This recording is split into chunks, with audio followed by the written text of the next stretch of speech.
वास्तु पुरुष के कुछ मर्म स्थान होते हैं, आंख, नाक, कान, इंद्रियां, जो हमारे मेन पॉइंट्स हैं। मर्म स्थानों पे जब कॉलम, बीम, भारी दीवार या गड्ढा, कुछ इस तरह की चीजें आ जाती हैं तो वो उसके नकारात्मक परिणाम वास्तु में देखने को मिलते हैं। देखिए, स्ट्रेस के लिए बहुत सारे वास्तु जोन्स भी जिम्मेदार हैं, समग्र वास्तु भी जिम्मेदार है। जैसे कि मान लीजिए नॉर्थ बहुत भारी है। अब नॉर्थ क्या, बुद्धि की दिशा भी है। अब आपका कोई काम होता ही नहीं है, अपॉर्चुनिटी आती नहीं है, जॉब के लिए अप्लाई किया, जॉब नहीं लग रही, फाइनेंशियली क्रंच चल रहा है, तो ये चीज़ भी हो सकती है कि आपके नॉर्थ ईस्ट बहुत भारी हो और साउथ वेस्ट बहुत हल्का हो। तो फिर आपको स्लैब थिकनेस की अगर हम बात करें तो कितनी एक्यूरेट होनी चाहिए? स्लैब थिकनेस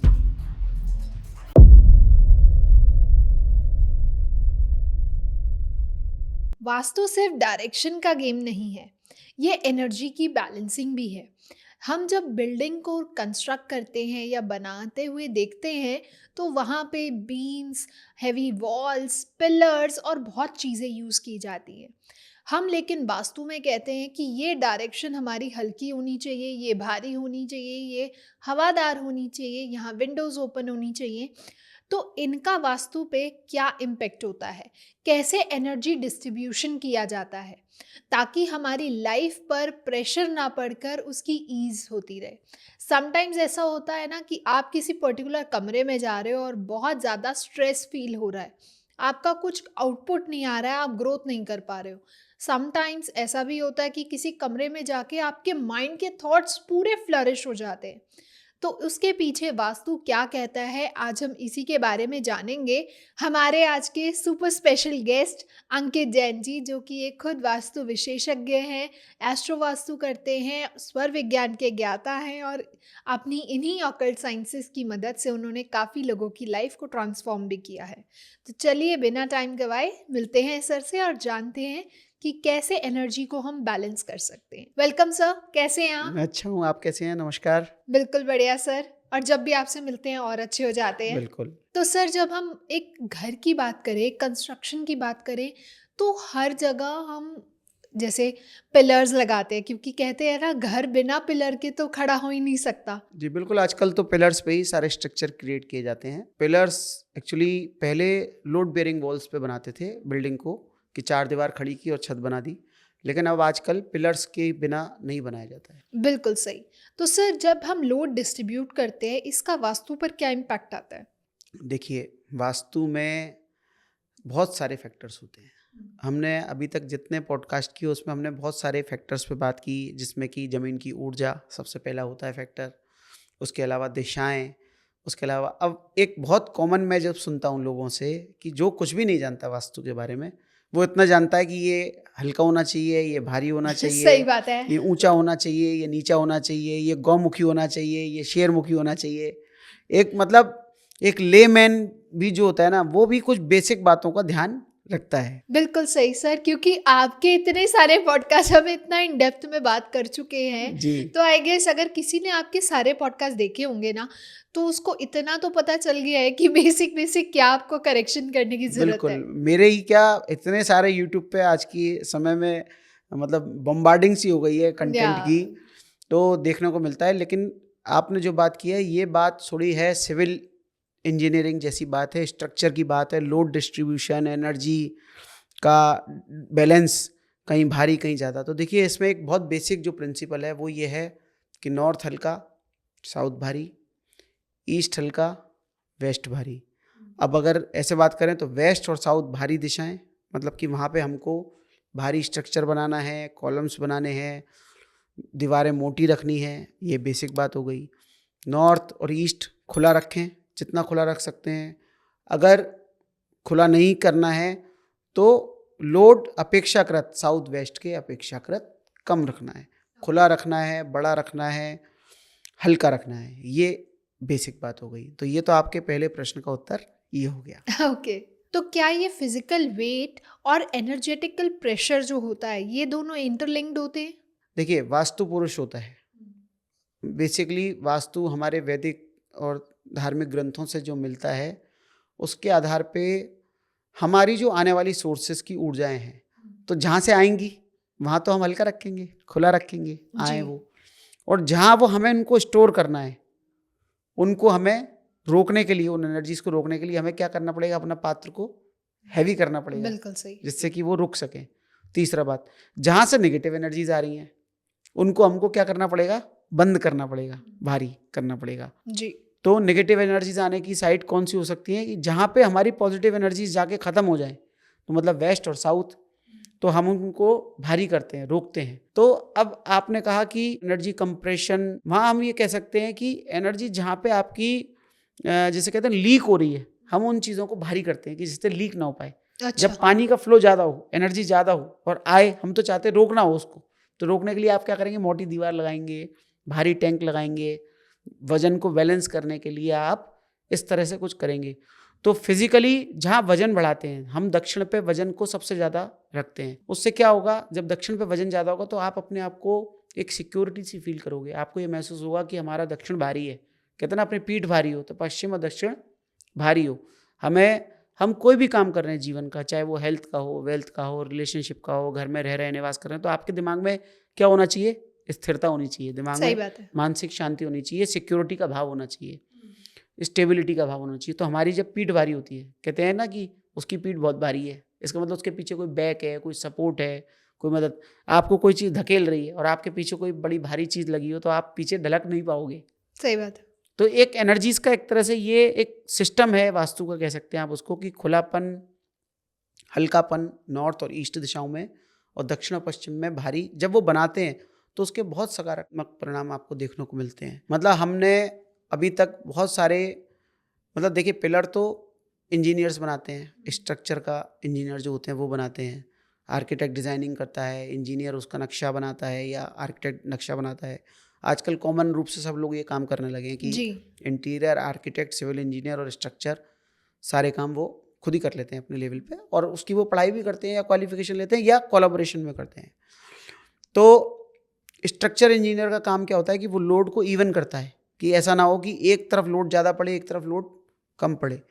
तो ये तो काम उनका हो गया। लेकिन हम वास्तु में भी इस चीज़ को देखते हैं कि चलिए, उन्होंने तो स्ट्रक्चर अपना पूरा बैलेंस के साथ में बना दिया, सब जगह 100 कॉलम लगा दिए, इवन उन्होंने लोड का डिस्ट्रीब्यूशन कर दिया। लेकिन अब वास्तु क्या कहता है कि आप दक्षिण दिशा को भारी रखिए, पश्चिम को भारी रखिए, तो दोनों का एक कोना बनता है साउथ वेस्ट, और वो पृथ्वी तत्व का दिशा है, वो भी है, कोना भी है और पृथ्वी तत्व। तो हमने वहाँ पे बहुत भारी भारी पिलर भी बनवाए हैं। इवन मैंने तो बहुत सारे कॉबल स्टोन्स होते हैं जो अपने नदियों में आपने गोल गोल पत्थर देखे होंगे, देखने में थोड़े आलू जैसे लगते हैं, उन पत्थरों को भरवा के लिक्विड मरकरी के पिरामिड्स, कीलें, मरकरी के सामान और बहुत सारी ऐसी भारी डस्ट, हल्दी, पीली सरसों आदि सब चीज़ों को भर के, पिरामिड्स लगा के, क्रिस्टल्स भर के, रत्न भर के उनको बनाया है, जिससे कि उस कोने को भारी किया। तो साउथ वेस्ट को जब हम जैसे ही भारी करते हैं तो वहाँ स्टेबिलिटी आती है, थोड़ा कुछ दिन के लिए थोड़ी सी एक जैसे कहते हैं ना, थोड़ा सा मतलब ठहराव आता है, लेकिन फिर उसके बाद में वो बहुत अच्छी गति से चीज़ें चलती है, स्थिरता के साथ में। तो वजन अपने आप में काम करता है। कई बार ऐसा हुआ कि हमने देखा कि नॉर्थ ईस्ट पे बहुत भारी वजन कर दिया, हाँ। बहुत बड़ा चबूतरा बना दिया, कोई पिलर आ गया और कोई हाइटेंड स्ट्रक्चर बन गया या फ्लोर बहुत ऊंचा कर दिया, तो वो उसका प्रभाव रहता है, लोड का प्रभाव रहता है। इसीलिए नॉर्थ ईस्ट में हम देखते हैं ना, बेसमेंट बनवाते हैं, वो क्या हल्का किया, अपने अर्थ को वहाँ से कमज़ोर किया और वजन कहाँ डाला, सारा साउथ पे और वेस्ट पे। तो वो जो लोड हम डालते हैं उसका प्रभाव वास्तु का आता है, और क्यों आता है, वो हमारी एनर्जीज को बचाता है।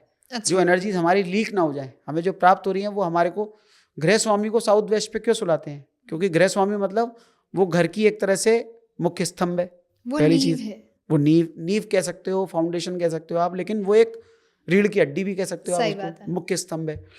तो उसको सारी चीज़ों को साधने के लिए, सारे जैसे कह सकते हैं सारे घोड़ों को साधने के लिए उसको एक परफेक्ट स्थान चाहिए कि जहाँ पे उसको सभी तरह की कॉस्ट में एक मैग्नेटिक और अर्थ एलिमेंट, स्थिरता वाली एनर्जीज की वो सही डिसीजन ले सके। तो ये प्रैक्टिकली उसको, बाकी एस्ट्रो पे भी डिपेंड करता है, कुंडली से भी देखना पड़ता है, एडजेसेंट वास्तु से भी देखना पड़ता है कि जैसे कि आपने कोई प्लॉट लिया और उसका दक्षिणी कमजोर है, गड्ढे में है, या नॉर्थ में बहुत ऊंचा बिल्डिंग भारी है, तो वजन, पीछे से भी वजन का इफेक्ट आ रहा है ना, आगे से भी इफेक्ट आ रहा है, सभी जगह से इफेक्ट आ रहा है। तो वो देखते हुए, लेकिन आप अपना वास्तु जो सुधारेंगे तो आप अपना साउथ और वेस्ट भारी रखेंगे, भारी पिलर्स वहाँ लगाएंगे। कई बार तो हम ये कहते हैं कि अगर आप इवन नहीं भी बना रहे हो तो साउथ वेस्ट की साइड भारी पिलर बनाओ। अच्छा। जी, उसके बहुत अच्छे परिणाम होते हैं। तो ये एनर्जी कंप्रेशन होता क्या है एग्जैक्टली? देखिए ये टर्म थोड़ा गलत है। एनर्जी कंप्रेशन नहीं है, एनर्जी डिसबैलेंस आप कह सकते हो। देखिए कुछ एक टर्म्स आज की तारीख में मार्केट में हैं कि जियोपैथिक स्ट्रेस है, वो बहुत रेयर देखने को मिलता है। होता है ऐसा, मैं मना नहीं कर रहा हूँ।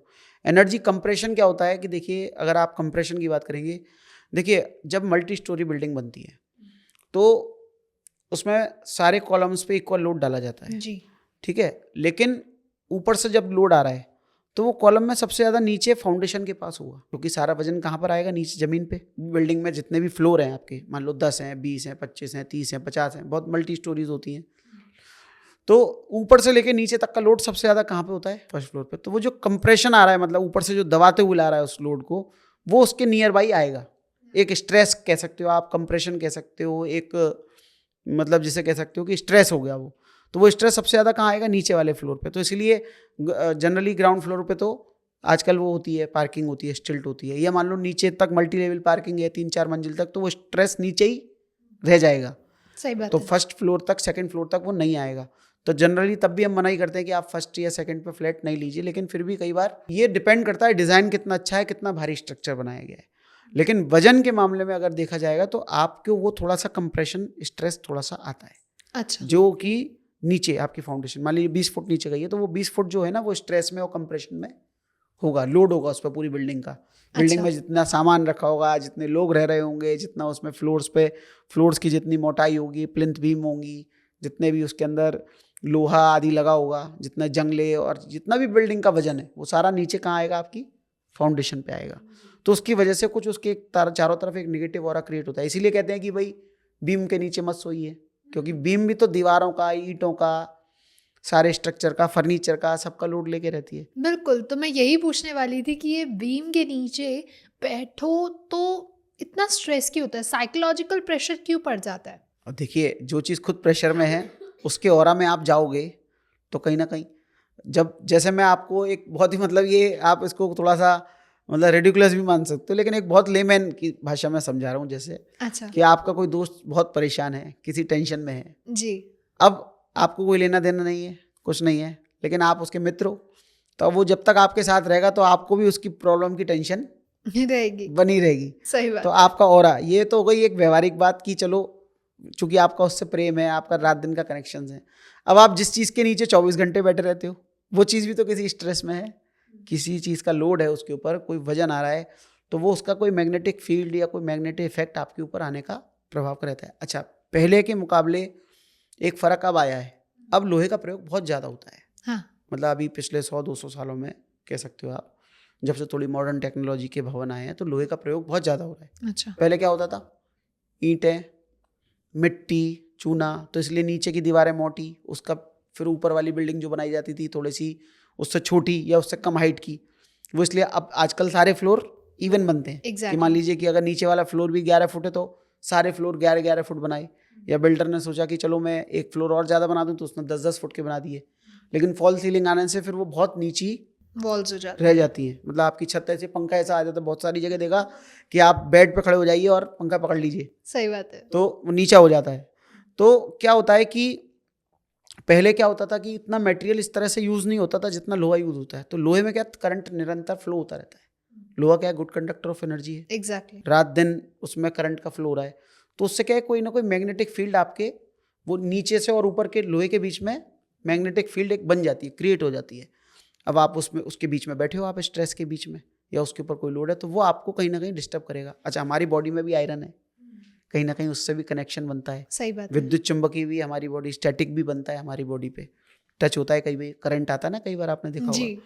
तो ये भी एक बहुत कॉम्प्लिकेटेड मशीन है, ह्यूमन बॉडी भी, और इसके ऊपर सबसे जल्दी सेंसिटिविटी इसी को प्रतीक होती है। कितने भी आप टूल ले आइए, वो कहीं ना कहीं ह्यूमन बॉडी का प्रयोग करते हैं अपने सेंस के लिए। आपका सबसे अच्छा एग्जाम्पल मोबाइल है, आप स्क्रीन चलाते हो, चलती है ना, बिल्कुल कुछ सही। ना कुछ करंट तो आपकी बॉडी से पास हो रहा है ना। सही बात। आपका शरीर कुछ ना कुछ करंट तो दे रहा है कि जिससे आपने वो टिक टिक टिक टिक किया तो फोन पे हो जाता है। तो ऐसे ही हम किसी कंप्रेशन या किसी ऐसे भारी लोड की नीचे बैठे हैं, दृष्टि से भी होता है।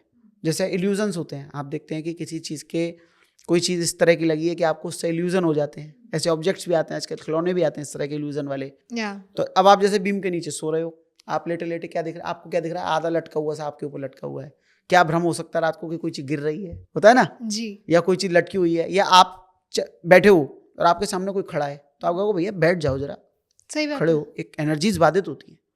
तो वो एक सब तरह से उसमें सबकॉन्शियस, कॉन्शियस, मैग्नेटिक, साइंटिफिकली सारे उसमें इफेक्ट्स रहते हैं। ओके। तो इसलिए बीम के नीचे सोने से अनइवन भी हो जाता है कि भाई आपकी बीम लटकी हुई है और बाकी छत, तो आप बहुत देर तक किसी चीज को देखते रहते हो तो उसके छाया चित्र आपके अंदर छप जाते हैं। कहते हैं ना वो इस तरह की पिक्चर्स भी आती हैं कि आप इस डॉट पे देखते रहिए, जब आप बहुत देर तक उस डॉट पे देखेंगे तो उस डॉट के बाद जब आप किसी व्हाइट सरफेस पे या ब्लैक सरफेस पे देखेंगे तो आपको एक पिक्चर नजर आ जाएगी। बिल्कुल। तो वो क्या होता है, ये इल्यूजन है ना। तो कहीं ना कहीं हमारे सबकॉन्शियस को मैसेज जाता है कि ये कुछ लोड है तुम्हारे ऊपर, कुछ वजन है तुम्हारे ऊपर। तो इसलिए बीम के नीचे बैठने से मना करते हैं और उसके नकारात्मक परिणाम भी होते हैं। जी, तभी कहते हैं कि शायद बीम के नीचे बेड या फिर स्टडी टेबल वगैरह होना बच्चों का, दैट इज देखिए नॉट अब स्टडी में पॉसिबल। क्या चाहिए, फोकस। बिल्कुल सही। अब आपका फोकस बार बार डिस्टर्ब हो रहा है किस वजह से, कि कुछ है सही बात। या कुछ एनर्जी उसकी आ रही है या मैग्नेटिक फील्ड आपको मिल रहा है, लोहे का आपको ऊपर लोड लगा है, तो आपका फोकस नहीं बनेगा।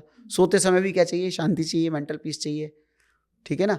मिरर भी क्यों हटवाए जाते थे, क्योंकि उसको भी देख के इल्यूजन हो जाएगा कि आप खुद ही उठे हो, चाहे आप वॉशरूम के लिए उठे, चाहे आप उठे, आप बोलोगा कि कोई हिला, कोई है, हाँ आपके भाव डिस्टर्ब हो सकते हैं। जी। तो ये सारा खेल आपका समझने का, आपके सबकॉन्शियस का, कॉन्शियस का, और साइंटिफिकली भी कुछ ना कुछ इफेक्ट होता ही है। मैं देखो, चूंकि मैं साइंटिस्ट तो नहीं हूँ, मैं मैग्नेटिकली ये नहीं प्रूव कर सकता होता है, लेकिन चूंकि वास्तु में ऐसे परिणाम देखने को मिलते हैं कि बीम के नीचे सो रहे थे तो उनको संतान की प्राप्ति नहीं हो पा रही थी, फिर उनको शिफ्ट किया इधर से उधर, या स्ट्रेस हो रहा था बिना बात के हमेशा ही। जैसे आपके सामने कोई खड़ा हो जाए तो आपको एक अनईजीनेस हो जाएगी आंखों की, हाँ, तो आप कहोगे भैया हटो सामने से। क्यों एनर्जी के आगे हाँ, हाँ। ब्लॉक हो रही है। हाँ, तो ये सारी चीजें हमारे सेंसेस, हम भले ही कर रहे हैं काम या नहीं कर रहे हैं, सबकॉन्शियसली हमारे सेंसेस सारे काम कर रहे हैं। सही बात है, अगर हम उस चीज से अवेयर नहीं है लेकिन फिर भी हम सामने वाले को बोलते हैं कि भाई सामने मत आओ। हमारे रिसेप्टर्स उन एनर्जीज को ग्रैब कर रहे हैं। जी। तो इसलिए बीम के नीचे सोने से, बीम के नीचे बैठ के काम करने से, बीम के नीचे बैठ के आपके पढ़ाई करने से आपको उसके दुष्परिणाम होते हैं, और उसमें कहीं ना कहीं लोड का भी रोल है, क्योंकि लोड तो है ही है। सही बात है। तो सर फॉल सीलिंग की अगर मैं बात करूं तो फॉल सीलिंग की क्या ऐसी कॉम्प्लिकेशंस, क्या ऐसी प्रॉब्लम्स हमें देखने को मिल सकती हैं वास्तु में? फॉल सीलिंग की दो बातें हैं। अच्छा। एक तो फॉल सीलिंग पॉजिटिव भी है, अच्छा, एक फॉल सीलिंग नेगेटिव भी है। तो कब पॉजिटिव और कब नेगेटिव? अब आपका एक और प्रश्न आ गया। बिल्कुल। देखिए फॉल सीलिंग, पहले आपने देखा था कि गार्डर पत्थर का काम होता था, छत जो डलती थी। अब आजकल तो आरसीसी का होता है, पूरा सरिया का जाल बनता है, फिर उसमें आरसीसी कंक्रीट डल जाती है। पहले गार्डर पत्थर होते थे, तो वो गार्डर कहीं कहीं लटके हुए होते थे, कहीं कहीं वो चिपके हुए होते थे।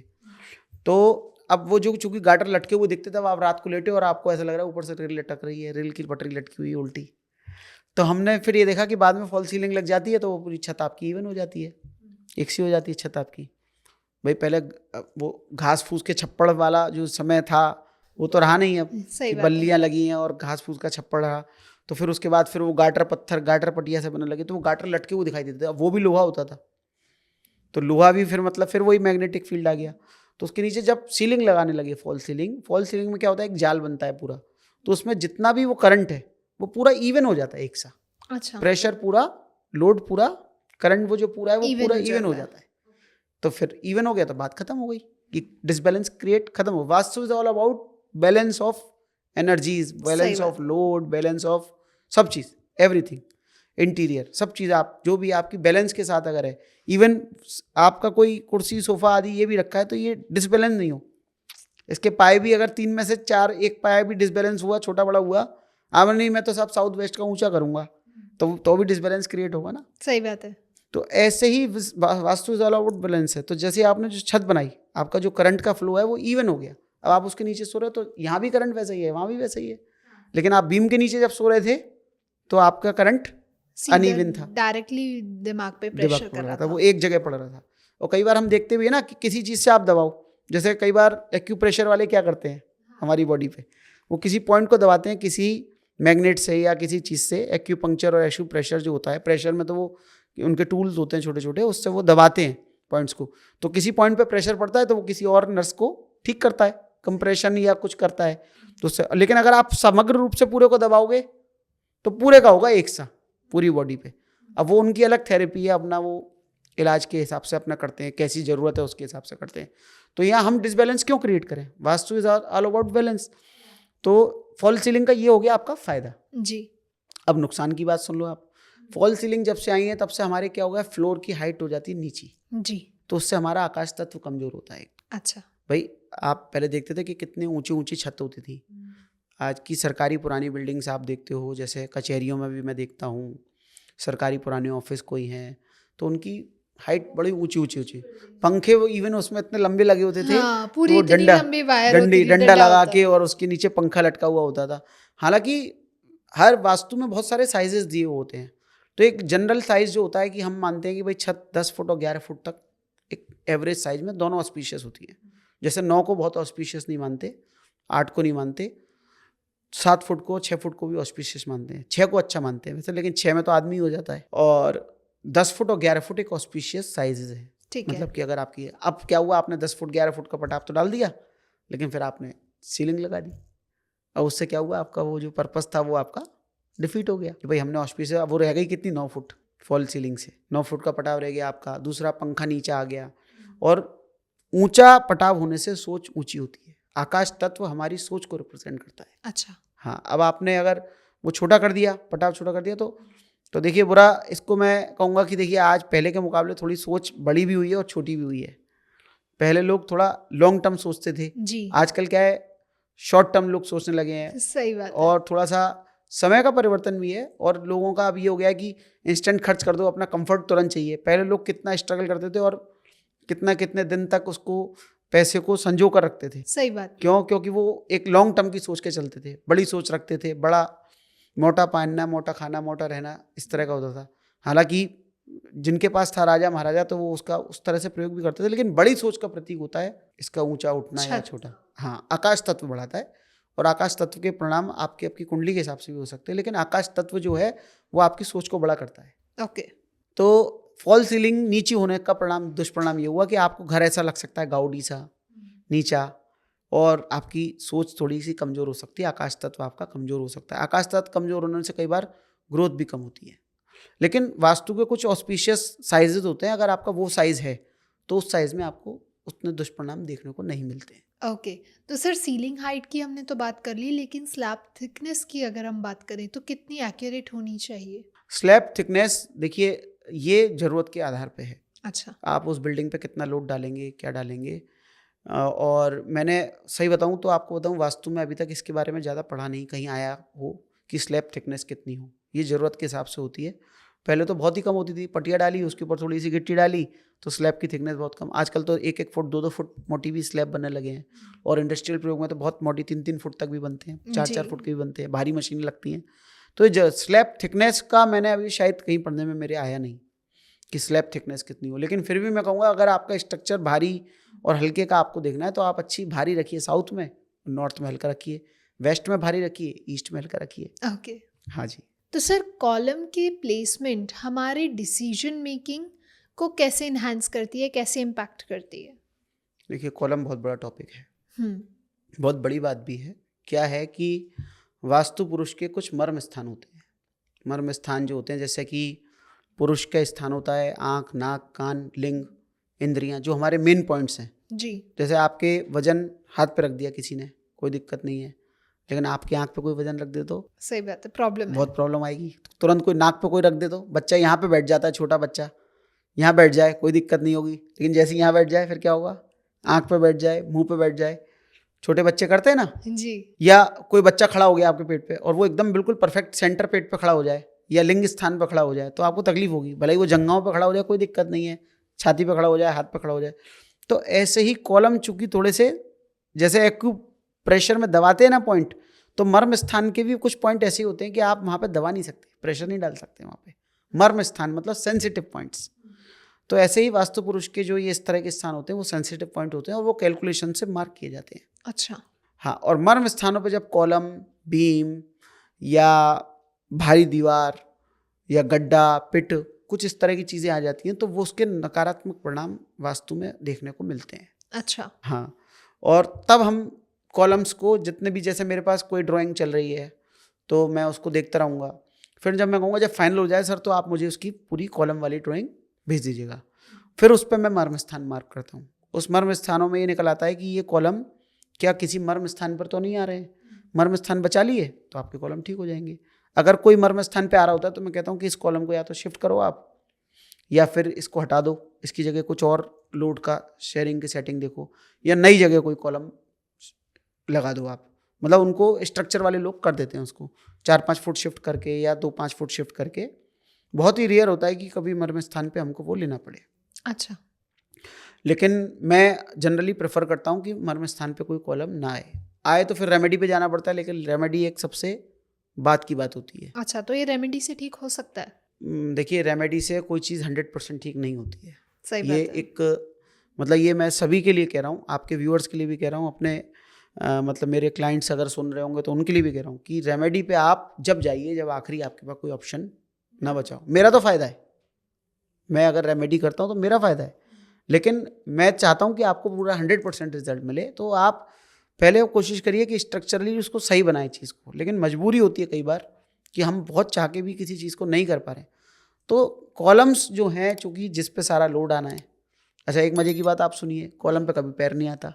अच्छा। भाई पूरे घर में आप मूव कर रहे हो, लेकिन कॉलम तो धरती से लेके आसमान तक, छत तक पूरा जाता है, तो उसके ऊपर तो कभी आप खड़े ही नहीं होते हो। सही बात है। भाई कॉलम के ऊपर आपका पैर नहीं आया, कॉलम के साइड में आप आ सकते हो, कॉलम पे पैर नहीं आता। लेकिन सही बात तो है। कॉलम में हम स्वास्तिक भी रखते हैं, पिरामिड भी रखते हैं, इस तरह से रेमेडी भी करते हैं उसकी एनर्जी बढ़ाने के लिए, ओके। उसमें एनर्जी स्टोर करने के लिए। तो वो सब काम किया जा सकता है, लेकिन मर्म स्थानों को बचाना पड़ता है। और मर्म स्थान पे अगर कॉलम आता है जिस वास्तु पुरुष के जिस स्थान के, तो उस अंग संबंधित प्रॉब्लम्स आपको देखने हो को सकती मिलती है। देखने को मिलती है। इसीलिए नाभि स्थान पे देखिए सीढ़ी का वास्तु में आपने शायद सुना हो कभी जी। कि ब्रह्म स्थान पे सीढ़ी कभी नहीं बनानी चाहिए, क्योंकि ब्रह्म स्थान क्या है, वो वास्तु पुरुष का मर्म स्थान है। ऐसी चूंकि ये नाभि स्थान भी है तो उस पर टॉयलेट, उस पर किचन, आप अपनी नाभि पे कुछ भी नहीं चला सकते। सही बात है। उसमें तो आप अच्छी ऑस्पिशियस चीज़ें डाल सकते हैं। जैसे हम तेल डालते हैं तो हम उसमें सोना, चांदी, रत्न और गौशाला की मिट्टी, गोबर, गौमूत्र, अपना और ऑस्पिशियस चीज़ें जैसे कि अपने माँ के पैरों की चांदी, या घर की कोई शुभ चीज़ और भी आपकी, जैसे बहुत से लोग नाल भी गड़ाते हैं अपने बच्चे की, तो वो सब चीज़ें आप उसमें एक बार को ना भी बना सकते हैं। तो इसलिए ब्रह्म स्थान भी एक मर्म स्थान ही है एक तरह से। 9 मर्म स्थान हम लोग मार्क करते हैं, तो उस पर कॉलम नहीं आना चाहिए। अगर आपका कॉलम उस पर आता है तो आपको वास्तु के दुष्परिणाम भुगतने होंगे। तो बेसमेंट के ऊपर अगर हम रूम बनाते हैं, बेडरूम बनाते हैं, तो उसका क्या सटल इम्पैक्ट आ सकता है हमारी लाइफ पर? बेसमेंट का शायद हमने पॉडकास्ट पहले किया था, जी। लेकिन बेसमेंट के ऊपर रूम आने में मैंने अभी तक दुष्परिणाम देखे नहीं, बशर्ते बेसमेंट बहुत गंदा नहीं हो नीचे। देखिए, बेसमेंट के ऊपर रूम आने में एक फ़ायदा होता है, उसके नीचे की सारी गंदी मिट्टी निकल जाती है। तो ये तो हो गया इसका। अब आपकी बात है लोड की। हम ये भी मानते हैं कि हमेशा जो हमारे सोने की जगह हो, जैसे पहले लोग ज़मीन पे भी सोते थे, हाँ। तो उसके नीचे जगह खाली हो, खटिया पे सोते थे, खाट पे, नीचे से एनर्जीज का आवागमन होता रहे। और अब आजकल फ्लैट्स में जैसे सिस्टम है तो वहाँ तो नीचे खाली होता है। जी। भाई नीचे पार्किंग होगी, या तो अगर फर्स्ट है तो, नहीं तो बाकी सारे फ्लोर्स तक तो आपके नीचे फ्लोर होगा तो खाली होगा। तो आपके नीचे जो एनर्जीज हैं वो क्लीन होंगी आपके नीचे की। अब क्या, पहले घरों में होता था ना कि बेड के नीचे पूरा सामान भर देते थे, या मतलब जैसे जैसी जगह थी, जैसी व्यवस्थाएं थी, तो उसके नीचे आज भी है घरों में लोग बेड के नीचे बहुत सारा सामान भर के रखते हैं। जी। चलो कपड़े वपड़े भर लिए तो अभी ठीक है, लेकिन पहले लोग बर्तन और हीटर और घर के जो भी रोजमर्रा के सामान वो सब भी भर लेते थे। हाँ। तो ये सब चीज़ें भी रखी जाती थी। तो फिर भी कपड़े में तो चलो कोई बात नहीं है, वो तो एक तरह से कपड़ा हल्का ही माना जाता है, फिर भी एनर्जीज तो बाधित होती हैं। तो इसलिए बेसमेंट के नीचे अगर आपका है, बेसमेंट साफ सुथरा है, उसमें नेगेटिविटी नहीं है, अगर मतलब जैसे सीलन होती है जनरली बेसमेंट में, छिपकली, कीड़े मकोड़े, गंदगी, डस्ट और नेगेटिविटी का पहला स्थान होता है बेसमेंट, क्योंकि सारी एनर्जीज डाउनफॉल में जाती हैं वहाँ नीचे। ज़मीन पे चलने वाली सारी नेगेटिव एनर्जीज पहले बेसमेंट में उतरती हैं। तो उसको अगर आप साफ़ सुथरा मेंटेन करते हैं तो कोई दिक्कत नहीं है। बेसमेंट नीचे है तो आपको उसके उतने बुरे परिणाम देखने को नहीं मिलेंगे, मतलब इवन बुरे परिणाम होंगे ही नहीं। अच्छा। हाँ, अच्छे ही होंगे, साफ़ सुथरा बेसमेंट हो तो सर, अगर हमें रीज़न नहीं दिख रहा है विजिबली, लेकिन हमें कॉन्स्टेंटली स्ट्रेस होता जा रहा है, तो क्या ये कंस्ट्रक्शन की चेंजेस की वजह से है? देखिए, स्ट्रेस के लिए बहुत सारे वास्तु जोन्स भी जिम्मेदार हैं, समग्र वास्तु भी जिम्मेदार है जी। उस व्यक्ति की अपनी कुंडली की ग्रह जनित दशाएं भी जिम्मेदार हैं।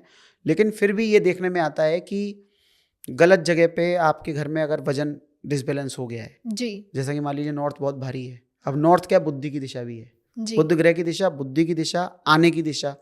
अब आपका कोई काम होता ही नहीं है, अपॉर्चुनिटी आती नहीं है, जॉब के लिए अप्लाई किया, जॉब नहीं लग रही, फाइनेंशियली क्रंच चल रहा है, या आपको ये लगता है कि हर काम आपका बहुत ही धीमे धीमे चलता है, तो इसका मतलब कोई ना कोई डिसबैलेंस है वास्तु का। जी अब उससे आपको स्ट्रेस हो रहा है, तो ये चीज़ भी हो सकती है कि आपके नॉर्थ ईस्ट बहुत भारी हो और साउथ वेस्ट बहुत हल्का हो, तो फिर आपको वो स्ट्रेस देने वाला रीज़न बन जाएगा। कंप्रेशन नहीं कहूँगा मैं इसको, ये कह सकता हूँ कि भाई हाँ, हो सकता है आप बिल्कुल बीम के सहारे सो रहे हो, किसी ऐसे कॉलम के सहारे सो रहे हो जिस पे बहुत लोड हो, जैसे ना कि आपका बेड ऐसे ऐसे कॉर्नर पर बना है घर के कि जिधर बहुत भारी कॉलम आ रहा हो, या कोई बहुत ऐसा कॉलम आ रहा हो कि जिस पे कहीं एक्स्ट्रा लोड पड़ रहा हो, तो वो एक एनर्जी फील्ड हो सकता है। कई बार उसके लिए हम ये कहते हैं, मैं हमेशा यही एक टिप भी देता हूँ वास्तु में अपने उसको, आप रीशफल करके देखिए अपने घर के एनर्जीज को। अगर आपका किसी रूम में बहुत परेशानी चल रही है, या किसी घर में, उसमें कई बार मैंने ये देखा कि लोग पूरे घर में सारे चेंजेस वास्तु को सुधार भी कर लिए, फिर भी कई बार रिजल्ट नहीं आ रहा, तो उसमें ये है कि या तो इसका स्ट्रक्चर गलत है, स्लोप गलत होते हैं, कई बार सुपर नेचुरल इश्यूज भी होते हैं, लेकिन स्ट्रक्चरली ये देखने में आता है कि तो आप अपना रूम बदल लीजिए। अच्छा तो आपका उस कॉलम से, उस लोड से, जहाँ कहीं अगर आपको वो कंप्रेशन मिल रहा है, जो आपको कंप्रेस कर रहा है, एनर्जी कंप्रेशन आपकी एनर्जी को कंप्रेस कर रहा है, वो आपको उससे जैसे आप दूर हटेंगे तो आपको फर्क आ जाएगा। मिरर भी खींचते हैं एनर्जीज को, कई बार गलत मिरर भी लगा होता है, जी। उससे भी एनर्जी कंप्रेशन हो जाता है। तो लाइटनिंग और एलिमेंट बैलेंसिंग से ये कंप्रेशन ठीक हो सकता है? लाइट क्या काम करती है? लाइट काम ये करती है कि वो उस जगह को हल्का कर देती है।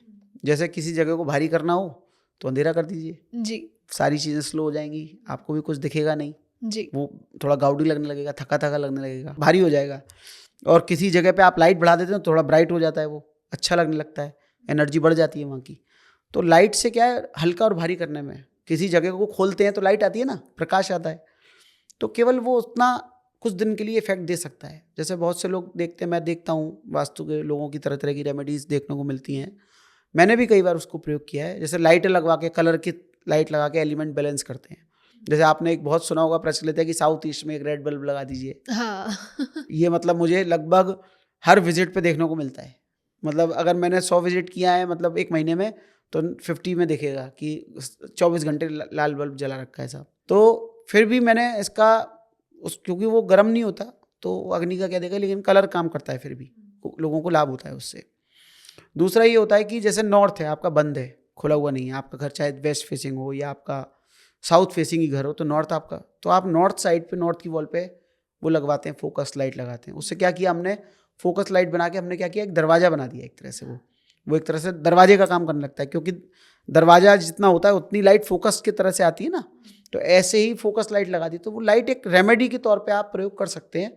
और नहीं तो विंडोज़ खोल के भी, हालांकि विंडोज़ देखिए सब जगह खोली जा सकती है, मैं हमेशा कहता हूँ, चूँकि वो लाइट प्रकाश का सोर्स बनती है, लेकिन कई बार उनके भी थोड़े दुष्परिणाम हो सकते हैं कि आपने विंडोज़ के बीच के गैप, उनके दरवाज़ों से कितनी दूरी, वो सही स्थान पे खुले कि नहीं खुले, कहीं वो कोई किसी गलत दरवाजे का काम तो नहीं करने लगे। अच्छा विंडो, कई बार ऐसा होता है कि हमारा, हालांकि विंडो हमेशा अच्छे परिणाम देती है, मैं कभी नेगेटिव नहीं मानता, और क्रॉस वेंटिलेशन में बड़े अच्छे काम आती है।